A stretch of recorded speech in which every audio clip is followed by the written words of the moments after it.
Hello, everyone. Welcome to Ecoffee with Experts. I'm your host, Matt Fraser. And today on the show, I have a very special guest, Nathan Gotch. Nathan is a globally recognized SEO consultant who has helped thousands of businesses achieve #1 rankings on Google through his services, training, blog, and YouTube channel. He went from being a broke security guard who was $40,000 in debt to building a 7-figure SEO business without funding or any entrepreneurial experience. Now his motivation is his family and a burning desire to help as many people as he can reach their goals. Nathan's unique ability to simplify complex topics has made him one of the most sought after SEO consultants in the world. Nathan, thanks so much for being on the show. Pleasure to have you here. Thank you so much. Appreciate it. So Nathan, have you always wanted to be an entrepreneur? That's a great question. No, actually not. Yeah, I don't have that kind of cliche background of selling lemonade when I was a child or anything like that. I really had no desire to be an entrepreneur really at all. It just kind of happened more than anything. I was actually, my grandpa did have his own business and I worked for him in his business. He had a construction business, but I saw him running a business, but I never thought that would be me in any way. I just kind of stumbled into it. And really, honestly, when I was in college, my goal was either to be a lawyer or go into law enforcement. So I was going to do one or the other. And I had actually studied for, to be a lawyer. So I took the LSAT. I went through that whole process. But while I was studying for the LSAT, I was like, man, this is not for me. I was just, thinking through it the whole time. And honestly, your family likes to push you in a certain direction. That's kind of the safe, let's say the safe path. But I knew for me, that really wasn't the path I wanted to go. And I had always been super interested in the internet. I had been playing, online video games for a very long time, first person shooters, Counter-Strike, all this stuff. And I played that when I was I was playing in middle school. I'd go to these these LANs and I'd be able to play these games with 30 other people on LAN. So I was obsessed with the internet. And I even remember the early days of YouTube before Google even owned it. I was involved with just obsessed with all that stuff, but little did I know I'd be involved in actually creating things in this environment. But yeah, I was a senior in college and I basically decided I need to figure out a way to make money online. And that's, it was about 2011, about summer of 2011. So I started searching all this stuff to make money online through Google, obviously. And I stumbled upon all kinds of weird things. One of them was, one of them was doing paid surveys. So, my wife, at the time she was my girlfriend, but she'd get so mad at me because I'd be doing these paid surveys like crazy, wasting my time. And I'd be making 30 cents an hour doing these paid surveys. And it was not scalable to say the least. And I was like, this is not going to work. So after, maybe a month or two of doing that, I started trying a bunch of other stuff. So I started writing articles with easing articles, trying to make money that way, just through writing articles. And that didn't work out super well either. So then eventually I stumbled upon the fact that a lot of people were making money blogging. So I was like, well, I guess I can try blogging. So I, set up my site on WordPress. And prior to that, I had to figure out what I was going to blog about. And at the time I was a senior in college. So I was like, what do I really know how to do? What do I have any expertise on? And it was pretty much nothing. So, so I decided well, I played baseball on my college baseball team. So why don't I just talk about baseball pitching? And so that's what I did. I started a blog on the one thing I knew how to do at the time was baseball pitching. And that became the breeding ground for everything that I do now. I spent the first, let's say 3 or 4 months, I was just writing content like crazy. And I had no traffic. I just was getting no traffic at all because I had no idea what I was doing. I was just writing content. I listened to all this stuff content is king and all this stuff. I was like, okay, well, that makes sense. So why don't I just write some content and then I'll get rewarded? It doesn't work out that way, of course.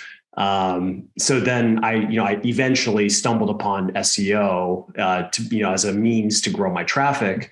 And so I started just obsessing about it and using, everything I learned on that blog. And then eventually I grew the traffic on that blog, started making my first affiliate commissions. That was I still remember my first affiliate commission I ever made.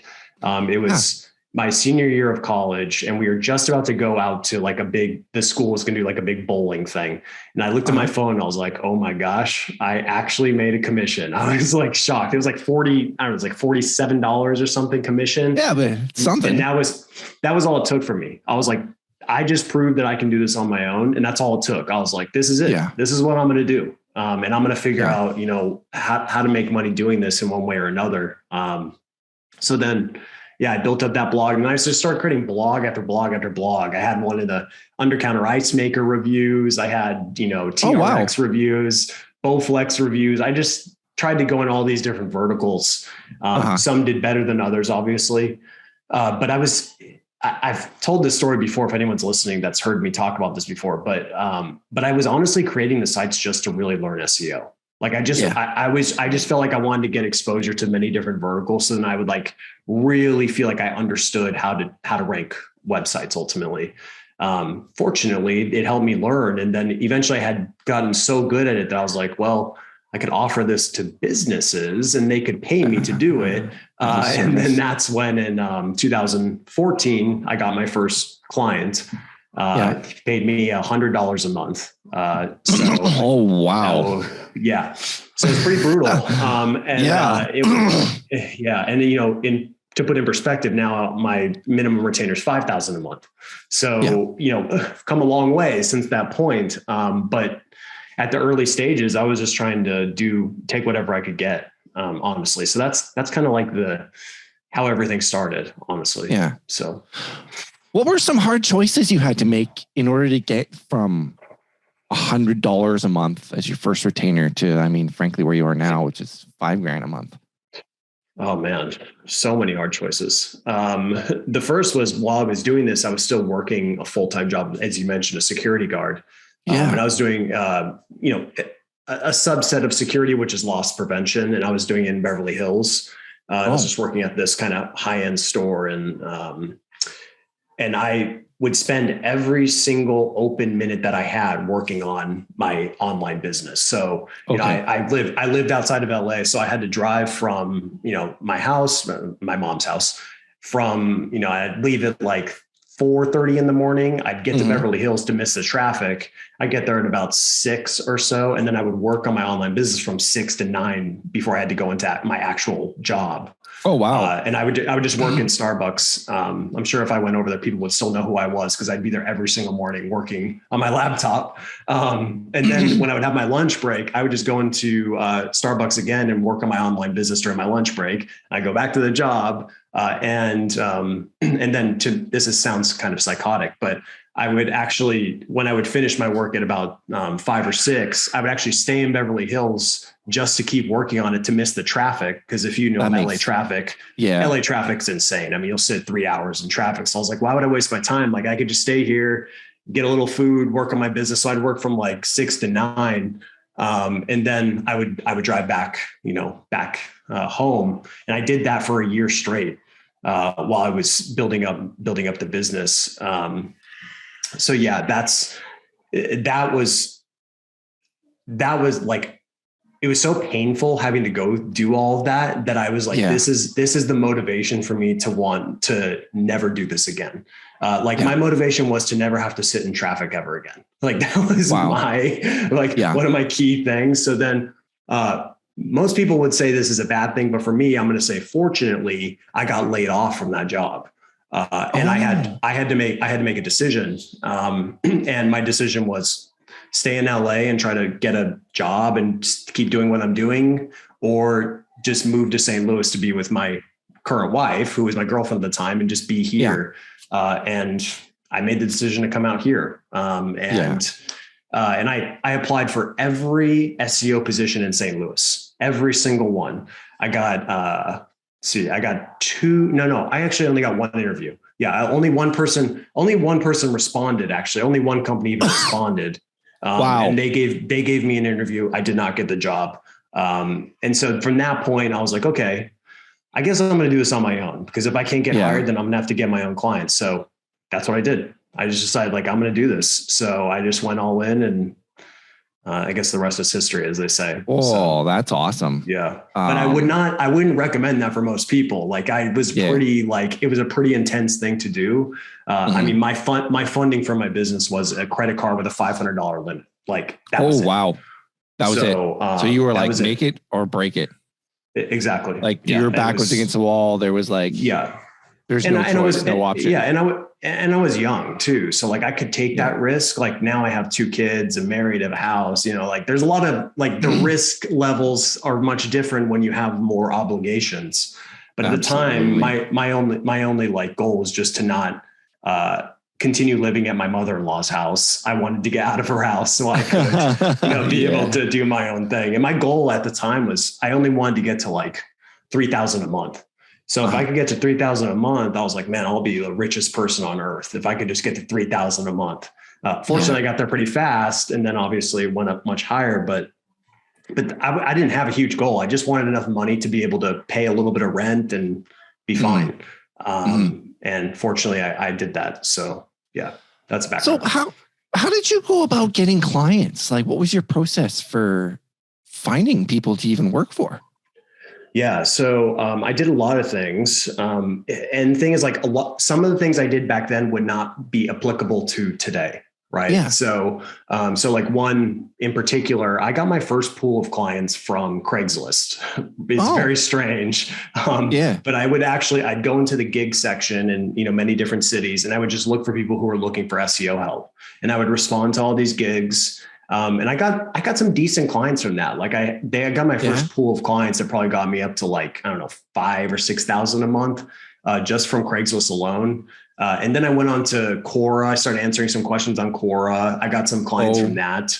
And that was early before Quora became bigger. It was still kind of the early days, and more people actually were engaging with it. Now it's kind of like not a whole lot of engagement there, but that was those 2 kind of inbound techniques. And then the last one, which actually is the number one by far, is SEO. So I actually went through and I ranked for St. Louis SEO. I ranked for Santa Monica SEO. I ranked for Beverly Hills SEO, Glendale SEO. And I just ranked for these specific pages for people who were looking for SEO services. And then that St. Louis SEO page is the single reason why I was able to take it to the next level. Like all my best clients came through that. It blew things up. Yeah. So that was probably the best decision I made, was to use my skill to get, to actually practice what I preach. Right. Yeah. So, and it worked very, very well. And so even to this day, I'd say 99% of my leads come through inbound. Now, of course I have more channels. Now I have YouTube and I have, other things, but it's all inbound. Like 99% is inbound. So yeah. Nathan, was there a process that you created to filter out clients? Because I've talked to other people and they would say that, like, I'm not going to say his name, but he doesn't care about ranking for SEO because he says that most of the clients that are searching aren't high value clients that are really looking for what he has to offer. And so is there a way that you filtered out, a process that you use to filter out? I mean, like, for instance, the $100 a month client, I don't really think you would take them on now. And was there a way that you used to filter out your ideal client from people that weren't your target market? Or, I mean, you can't really help someone with 100. I don't think you would take somebody on. I mean, they would probably refer them to a membership site where they could get help for $100 a month and figure it out on their own. So yeah, is there a process you created for doing that? Yeah. And I mean, I've heard that argument before, that like those ranking for those types of keywords like St. Louis SEO or St. Louis SEO company doesn't drive good leads, but it's just not accurate. I mean, I have the proof that that's just not true. Yeah. Now, just to kind of clarify on that point, like ranking for just St. Louis SEO, that type of variation will not drive great leads, because the intent is usually just other SEOs searching that. But if you modify the intent a little bit to St. Louis SEO company or best SEO company in St. Louis, now the intent becomes much different, because now those are real business owners searching that. So it's nuanced in that way, or even just like something as simple as SEO consultant in the city that you're in. So Denver SEO consultant or something like that. Modifying that intent is so critical. Like that was something I had to kind of learn. Because I used to be like obsessed with ranking for St. Louis SEO because it had high volume, but then I was like, wait, this doesn't make sense. So then I optimized my site more for St. Louis SEO company or, list posts. Like now I have a bunch of list posts where it's like Fort Lauderdale SEO companies, right? Because I know that the intent, although the volume is lower, I know the intent will be better for the quality of the traffic. So that's the one part, is getting the right traffic in the door is kind of the first that makes stage. so much sense.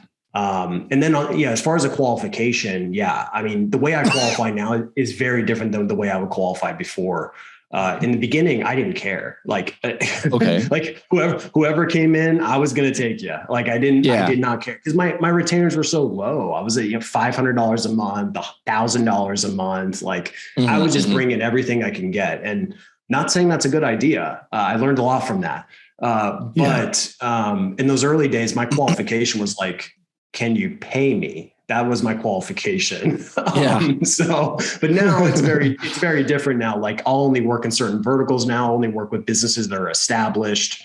I want to work with businesses that are already doing well without SEO. That's like my dream situation, because they don't need SEO to save them. They need SEO as fuel in the fire for something that's already doing well. And that's the real magic happens, right? You have a brand, they already have a brand, they already have a lot of good things going for them. And then you just come in with the SEO and it makes everything much easier. I have a lot more stringent criteria now, but at the time, it was anyone who would come in, I'd take them. Yeah. So do you, not that I want to reveal your secret sauce, do you use like a survey funnel or anything to like filter out leads to like whether they're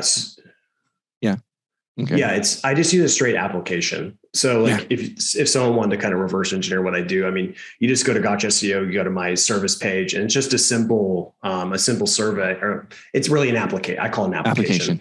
But it's just asking specific questions, and based on how they answer, I can kind of tell if it's going to be a good fit. I can see the type of business that they're running. If they're running some, let's say, affiliate business about best power drills, it's not really going to be a good fit, because they're not going to be able to get a return on investment for the retainer that I require. Right. Yeah. So for me, it's all about like, if we were to work together, would I be able to get them return on investment for how much I'm requesting, for them to work with me ultimately? And I would say I'm on the higher end for most SEO services, but that's because I have no interest in like working with hundreds and hundreds of clients. Like I don't want to or need to do that. So I'd rather work with businesses that I really enjoy like talking to and like that I'm friendly with, instead of just like doing it all for the money. I'm past that stage of just doing it all for the money. So yeah. And you're also very established and a recognized expert. So it's no wonder that, you could do that. So it makes total sense. You had talked about, on Twitter, I noticed you had talked about some principles like the Pareto Principle and applying it to your business and to doing SEO. So what are some of the top things? Like, I mean, for those of you, I think everybody watching this probably knows what the Pareto Principle is, if that's even how you say it, in the sense of focusing your top 20% of your effort will yield 80% of your results. How do you apply that to your business and to doing SEO for clients and campaigns?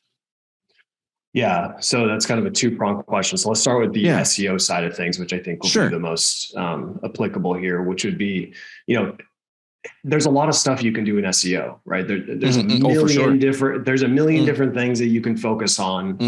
And if you're not careful, you focus on things that aren't really going to drive results. And so that's why for me, like I learned that I want to focus on those things that are really going to move the needle. Right. And so for me, there's really only a couple core things that are really going to move the needle. User experience. So delivering the best user experience possible, typically through page loading speed, mobile experience, design, making sure that's all in a good place. And then there's, of course, more kind of granular user experience stuff that you can get into. But overall, if your website loads fast, you've handled about 80% of the user experience problems. Oh, okay. So in my opinion, and then, so we have user experience / technical. There's a lot of technical stuff on SEO that you can do, but most of it on its own will not yield great results. It's more of like the culmination of doing these things. So that's like, recapturing lost link equity from 404 pages. So like if you had a bunch of 404 pages that had backlinks going to them, you'd want to 301 redirect those to relevant page on the site to recapture that lost link equity. Small things like that. And then the more heavy hitter things, content is big. Content is like the number one pillar in my opinion, because if you don't get that right, everything else you do is not really going to matter. So I think for me personally, content is the lead domino for everything ultimately. And then on-page SEO to actually make sure that content is structured so that Google can crawl it and understand it in the best way possible.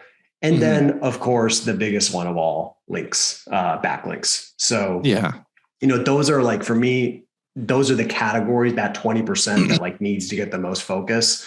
Everything else just kind of finds its way in there. But as long as you keep it kind of high level as far as those pillars, that's really where you need to be. But the thing I really try to, like with my team, I try to get them to think about is like, don't get obsessed with like stuff that isn't really going to do anything. So like, for example, like meta descriptions, I'm going to spend the next week just like writing meta descriptions. And I'm like, no, like we're not going to do that because first of all, Google rewrites half of them. And second of all, just doing that alone that's not what's going to be the difference maker for us.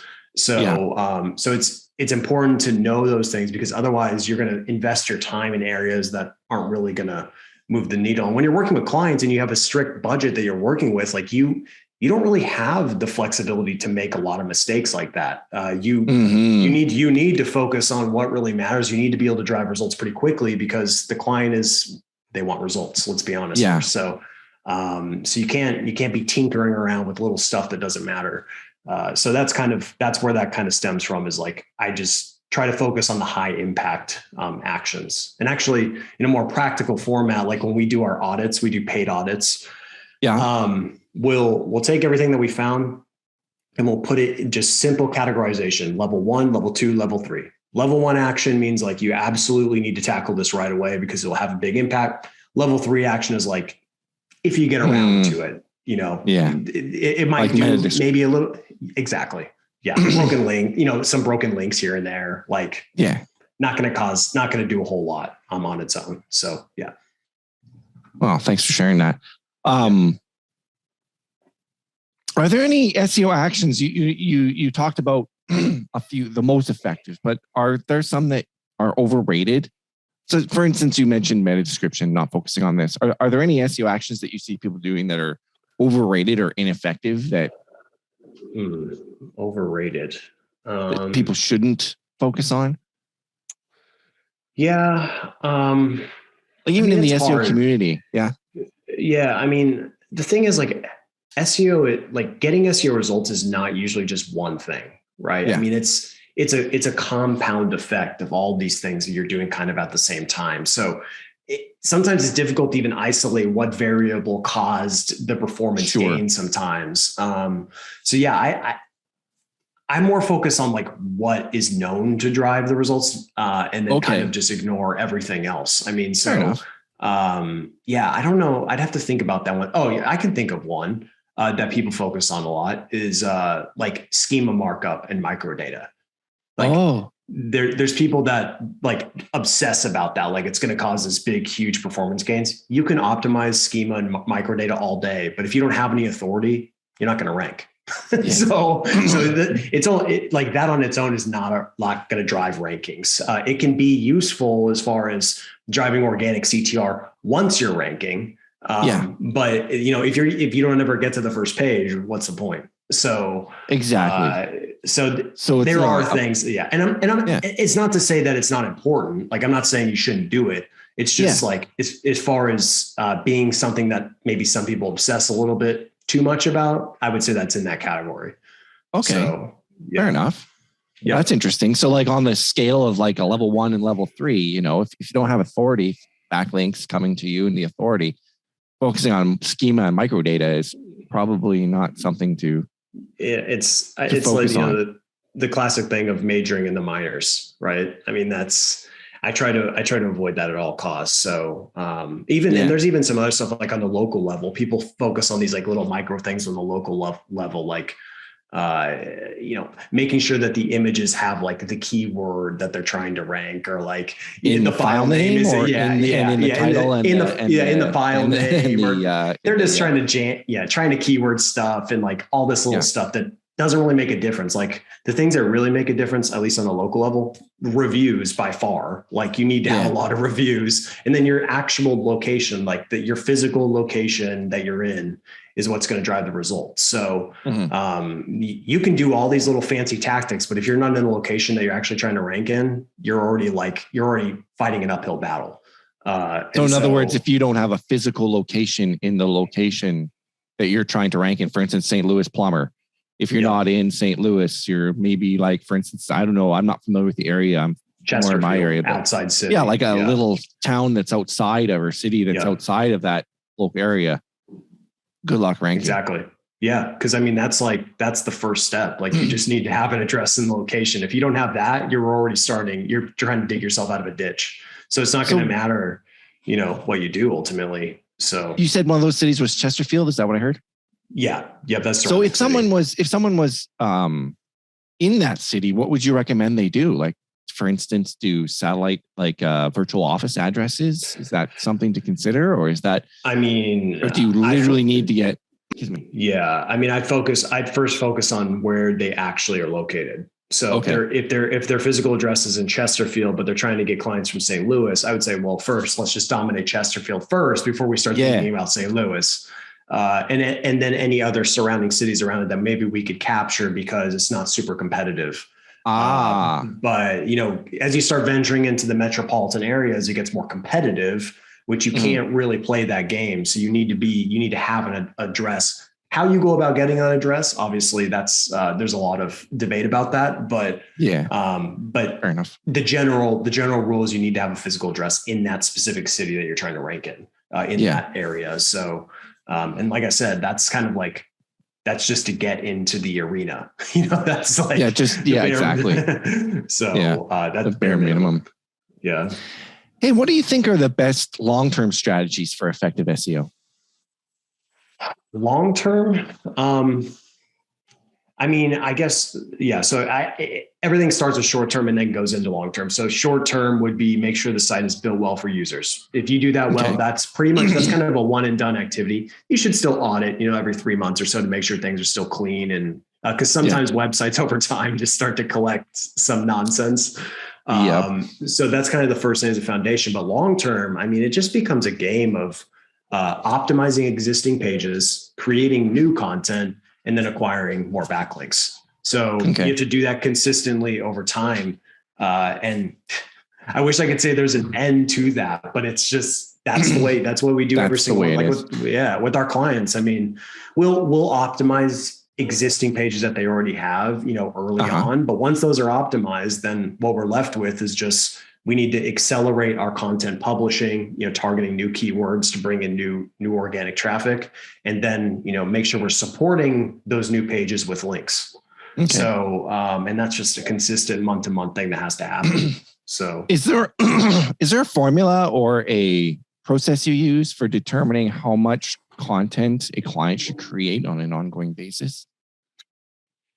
Well, from a client SEO perspective, like it's going to be based on the budget. So like if we're creating it for them or guiding them, then it'd be based on the size of the retainer, right? So I mean, now if it was I was gonna say but if money was no object, then it would be as aggressive as you can possibly be, as fast as possible, to accelerate that content publishing. So let me put it another way. Do you take a look at where the competitors are, where they're at, and then determine, okay, this is where they are, and this is their link velocity. And what I mean by link velocity, is how many links they're building that I can tell and how many they have. And you look at how much content they're publishing and going, okay, if you want to close the gap, so to speak, this is what you've got to do. Is that absolutely realistic? Again, I'm just thinking of this off the top of my head. Right. No. That's actually what we do at the beginning of the campaign. So we actually measure the gaps between the client and the competitors. So look, and actually what you mentioned are the exact two gaps that we're looking at. So one is what we call the keyword gap. So looking at what are they ranking for that we're not ranking for? So you can use Ahrefs or SEMrush to find that data very easily. And then the other one is just the link gap. And we're looking at two different things on the link gap, which is we're looking on the domain level. So looking at how many links do they have on their whole entire domain relative to us. We need to see what if that gap is huge, we know we're going to need a lot of links to make up this gap. And then the other one is actually on the page level. So once we've done all the keyword research, we've identified the keywords that we can actually compete on given their current authority. Then we actually look at the backlink gap on each individual page. So, if we wanted to rank for, how to get backlinks, and let's say the competitors have 75 referring domains to to their pages, we know we need to get 75 referring domains. But of course, it's not that simple because you also have to consider the overall website authority. So, you could, if you had a, website authority of, let's say 0, getting 75 referring domains may not necessarily get you to the finish line because your site just isn't strong enough overall. But we've just found that like building website authority, you can't really like do that as an isolated activity because it's always going to stem from building the authority of individual pages. So, you're always driving links to individual pages, which then sends the link equity around the site, which then grows the site authority. So, we are measuring those link gaps. Very, very important to establish those benchmarks early on. So, well, I appreciate you sharing that. Is there, like, I don't know, some people say you can guarantee SEO results and some people say you can't because you're not in control of Google. Do you think it's like when you take on a client, do you think it's wise to do you have a disclaimer saying, hey, we can't guarantee that? Or do you say, hey, yeah, we are going to get this? What's your approach to that?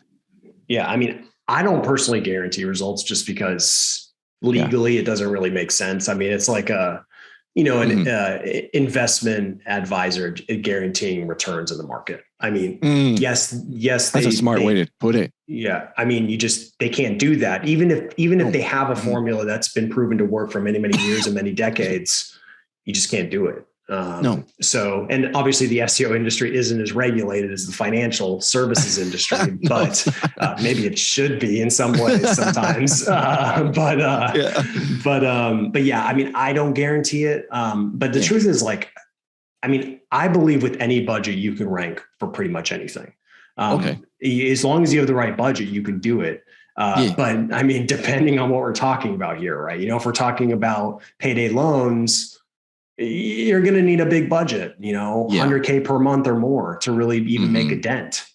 So like I said, you can rank for anything as long as you have unlimited reserve of cash to be able to do it. So more often than not for us, like I won't really take on a client if it's something that's like going to be so insane. Like, unfortunately, let's say some businesses, not clients, have unrealistic expectations. Okay. So someone starts a new business in the SEO tool market and they want to rank for best SEO tools. And I'm like, wow, you're not going to rank for that unless you spend a lot of money and you want to dedicate 15 years to building your business. So like just realistically and mathematically, it's not going to make sense because they're going to be in the red for so long just to be able to make up that gap. And even then, it's not like, I'm just using the SEO industry as an example, but like Ahrefs and SEMrush, like it's not like just because you're doing SEO that they're just going to stop marketing. No, they're not. And their brand equity grows and grows and grows. And it becomes more difficult and it becomes even more challenging. And their moat gets bigger and bigger from a marketing perspective that you have to, it's so difficult. So for me, just to finish that, like, I don't want to take on a client where I don't have a high probability of success.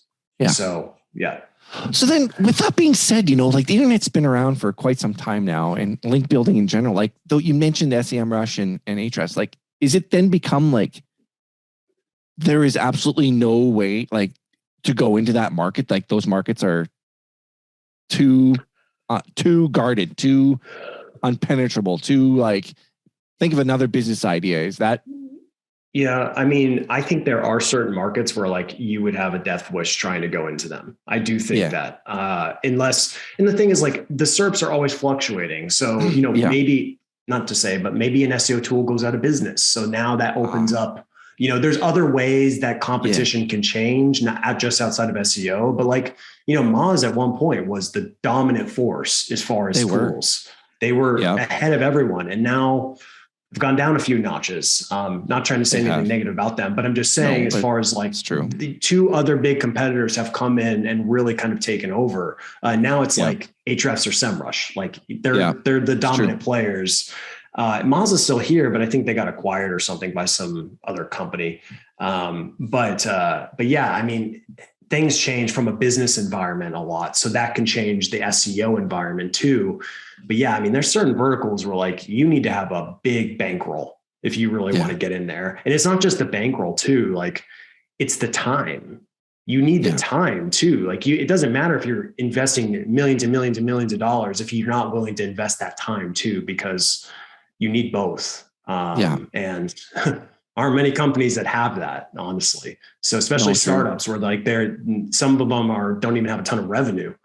They're just going purely based on their funding. So so the answer is yes, there are some that would be dangerous to get into. Yeah. And I mean, like I said, you can do it, but it just, you need a lot of money and a lot of time. The time and money commitment. Would you say that PPC would be a way then if client came to you?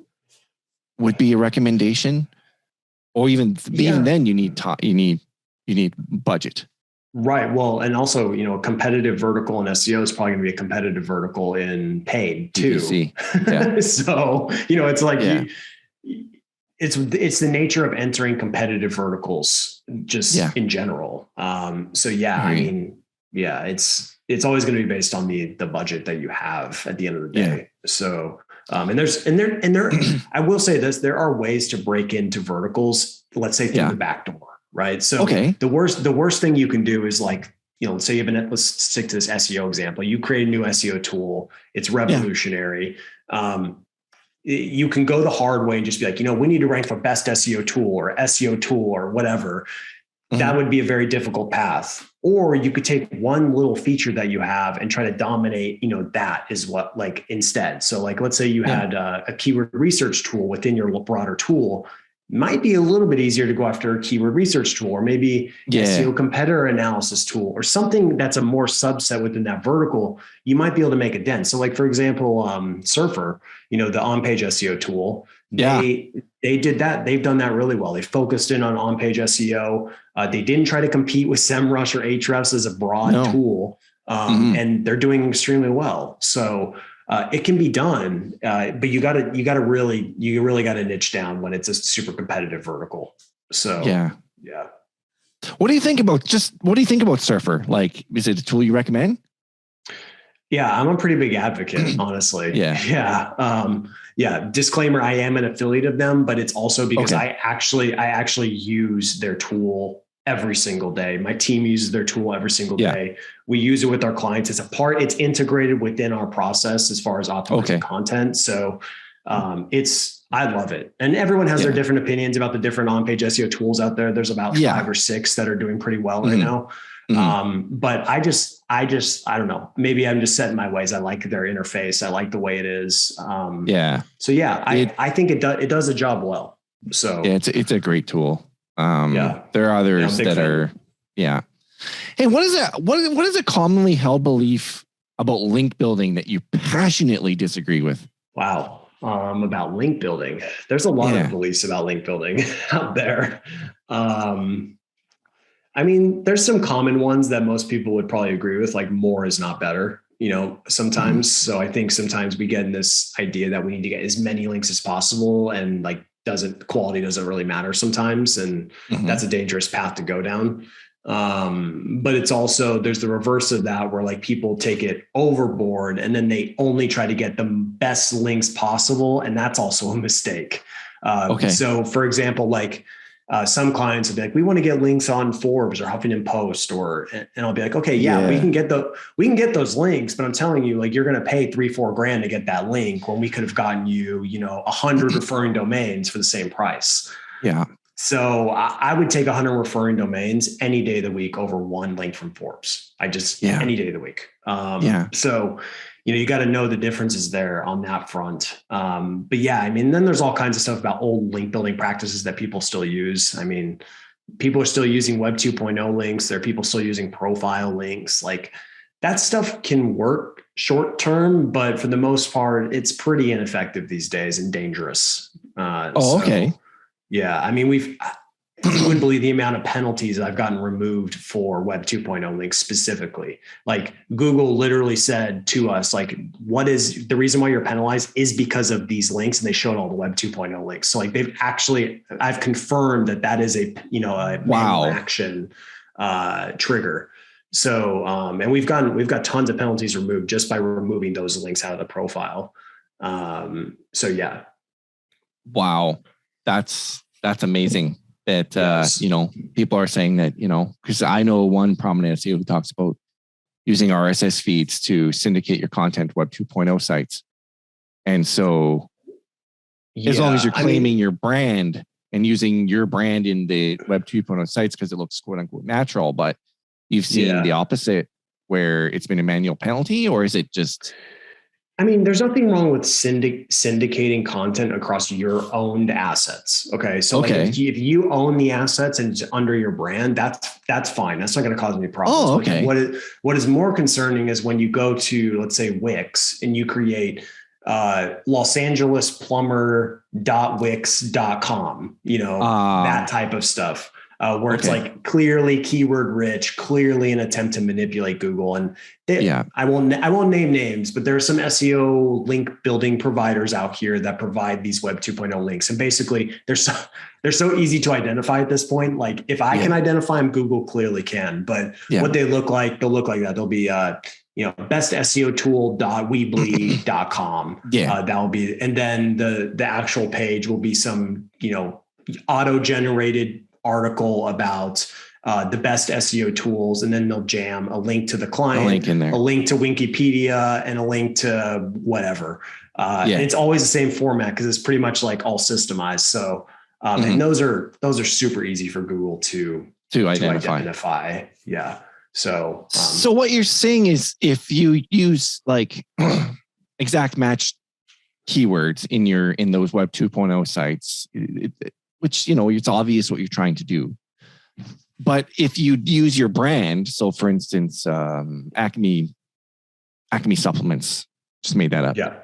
If you had acmesupplements.wordpress.com and you were syndicating your content to that site, or you were Joe Smith, who was the founder of Acme Supplements, and you had joesmith.wordpress.com and you were syndicating your content, that is maybe, I don't want, if I want to use the word acceptable, but it is a way that's not going to get you penalized to utilize those Web 2.0 properties, as opposed to just going for the keyword in the Web 2.0 property and trying to quote unquote game the search engines. Is that correct? Yeah. I mean, I think the syndication is not going to cause really any problems. It's just usually when you look at the Web 2.0s that I'm describing, you have the keyword rich subdomain, and then on top of it, you also have the keyword rich anchor text. So you're getting the combo, and then it's clearly a page that's not built. It doesn't have any editorial basis. It's just created by someone who's trying to manipulate Google. So, and it doesn't have any traffic either. So it doesn't have any, the reason why, and I'm slightly guilty of this because I really pushed these in the early days when I was doing Gray Hat SEO. I was really the guy who was pushing Web 2.0s a lot. But at the time, the reason why they were so effective is because you were basically piggybacking off the authority of that root domain. So you piggyback off Weebly or Wix or whatever. Yeah. And it did work. It absolutely did work. Yeah. But now I think Google knows, like, okay, subdomain, no authority, no trust. So, and even like if you do it on your, like, let's say you just take your own website, I'd say gotchseo.com, and I want to create, I don't know, abc.gotchseo.com. Okay. That new subdomain is going to have virtually no authority. So it's not, Google doesn't really transfer that authority from the root domain to the subdomain. So that's why, like, we always recommend clients going to a folder instead of a subdomain when they're trying to build out new sections on their site, because that will actually transfer the root domain authority. The juice. Yeah. So that's why Web 2.0s were so popular, but not anymore. Okay. That's why I was going to, my next question, I think you may have answered already, but I'm going to ask it anyway, is what should people do instead of trying to acquire Web 2.0 links? Yeah. Instead of trying to acquire Web 2.0 links, what should they do instead? Get links on real websites. Real websites. So yeah, that's what we do. We try to get editorial links, or we get editorial links on real websites that have, solid authorities. They have some organic traffic coming in. Try to avoid sites that have no traffic, because it just doesn't look very good. Not to say those links don't have any effect, but just in general, like as a quality standard, want them to have a little bit of organic traffic coming in. And make sure they have at least decent editorial standards too. Like, I don't want to see my link next to some casino link, right? Like if I see that, then that's really bad. So you don't want your link to be living in a bad neighborhood in general. So that's another, kind of quality standard. But yeah, I mean, just looking for sites that have some sort of editorial standards. That's basically it. And they're real. That's kind of the basis. So. Well, thanks very much for sharing that. That was some awesome advice for sure. What do you think is the future of SEO? Oh, wow. Future of SEO. I could give you a for instance if you want. For instance, what part do you think that artificial intelligence will play in SEO? I mean, it's already playing a part in some ways. And as far as content creation, it is definitely playing a part already right now. Okay. I mean, we've been doing a lot of testing with AI generated content, and man, it outranks manually written content all the time. All the time. And it's hard because you only pay, let's say $50 to $100 a month for a tool to create this content for you. And then, you have to pay $250 for a 1,500 word article, exactly. So, you have to do the math, and then you start to look at the math and you're like, oh, wow, like this looks a lot more attractive to use this tool to generate, 10, 15 articles a month for $100. Now keep in mind, when we're doing it, we're following the same exact editorial and optimization process that we would follow with a manually written article. So we're not just going into a tool like, I'll say Jasper, which is what we've been using a lot for testing. Go into Jasper and just, hit the button and let that thing generate. We don't do that at all. Like the effectiveness of these tools is completely based on what you feed it. So you need to feed it the right inputs to get a really good output. And if you don't do that, you're going to get some like piece of junk that then the junk that people say is the reason why you shouldn't use AI generated content. And that's why you'll see a lot of people like, oh, it's the worst thing you could do in the world. But then the funny part is I've done a lot of tests, and I'll ask people in my academy and so I'll be like, okay, tell me which one of these is AI generated. I'll show them one that's not, one that is. They can't tell the difference. They can't tell the difference. You cannot tell the difference. And so, and technically right now, the intelligence of a human is still higher than Google's algorithm at this point. So like if a human can not tell the difference, then Google's algorithm definitely cannot tell the difference.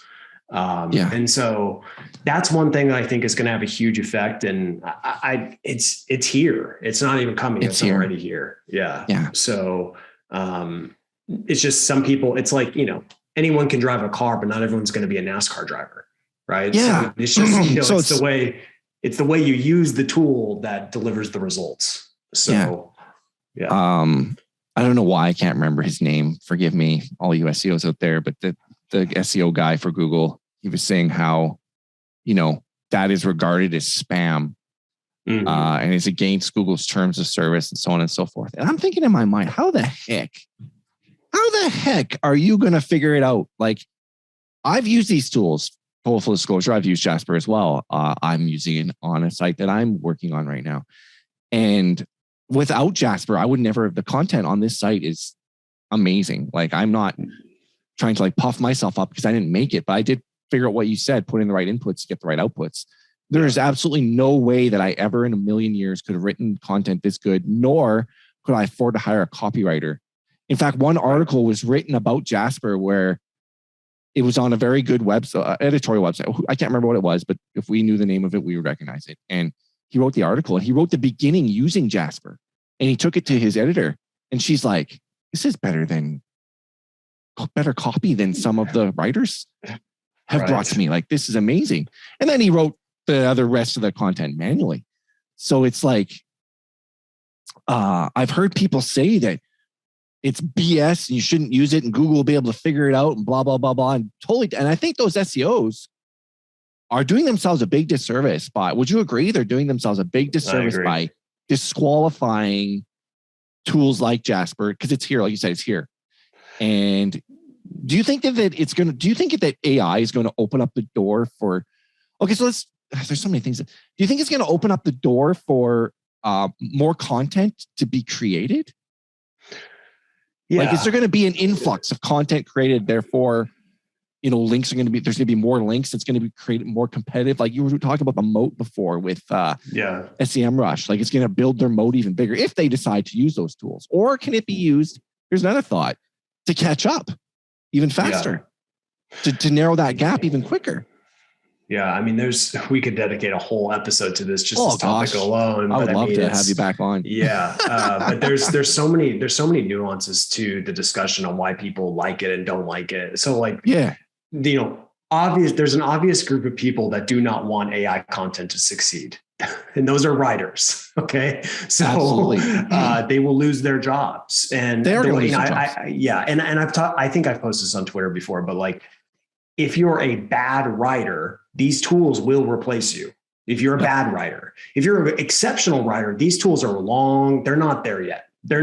They cannot replace an exceptional writer. No. So yet. But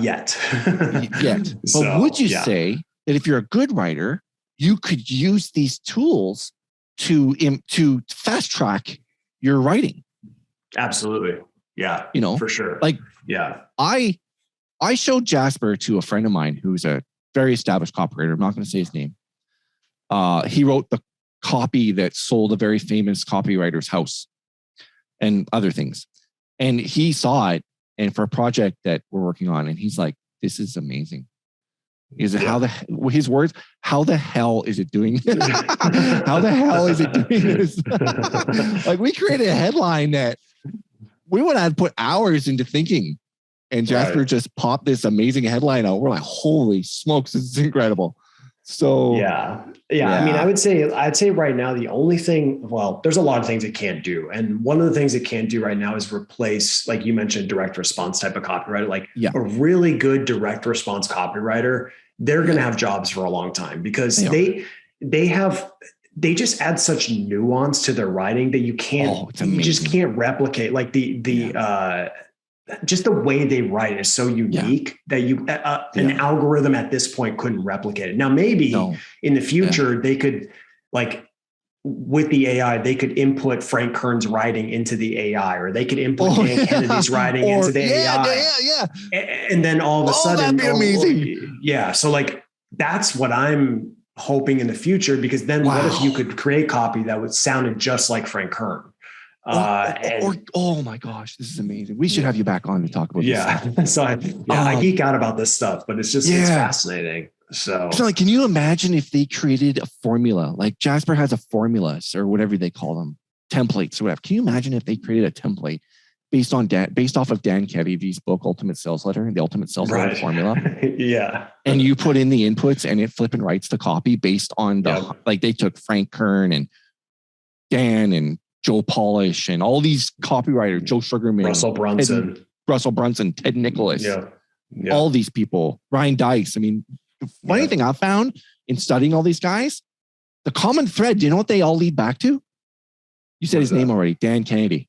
It's absolutely amazing. Yeah, he's the godfather. How many? Perry Marshall, all of them. They've all learned from Dan Kennedy. It's amazing. And he learned from David Ogilvy. So and David, my goodness. And there's one guy, I can't remember his name, but he passed away, and he wrote a book called Scientific Breakthrough Advertising or something. I have it somewhere on my shelf over here. You got that book? Yeah. Right on. I want to buy that book. Claude Hopkins. Yes, Claude Hopkins. Yes. Yeah. He passed away. Yeah. Okay. Well, you know what? I would love to have you back on the show. For sure. Is there anything that I have not asked you that I should have asked?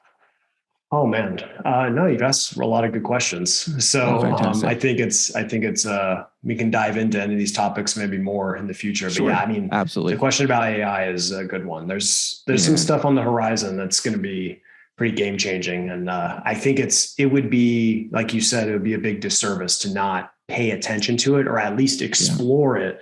Just spend a weekend investigating it, because it's like how I feel about, Web3, like everything that's happening Yeah. over there. Like if Oh, you don't gosh. spend if you don't just spend like a week just living in that rabbit hole, you're doing Yeah. yourself a disservice, because there's so much happening there. It's the same with the AI stuff, same exact thing. Like none Wow. of these things are where they should be at this point. Of course not. They're all relatively new, but like Yeah. you don't want to be behind the curve on these things, because you will get left behind. That is for sure. Yeah. So Amazing. Yeah. Amazing. Hey, Nathan, if people want to find out more about you, where can they go online Simple to as find out more about you? Yeah. GotchSEO.com. You can, of course, Google me, Nathan Gotch. I'm on Twitter, LinkedIn. I have a YouTube channel. I think I'm almost getting to 50,000 subscribers, getting close there. Good. So, so I got tons of free videos there where you can learn SEO, and so lots of free stuff. Fantastic. Fantastic. Hey, thanks so much for coming on the show. Would love to have you back. There's other things we could probably explore.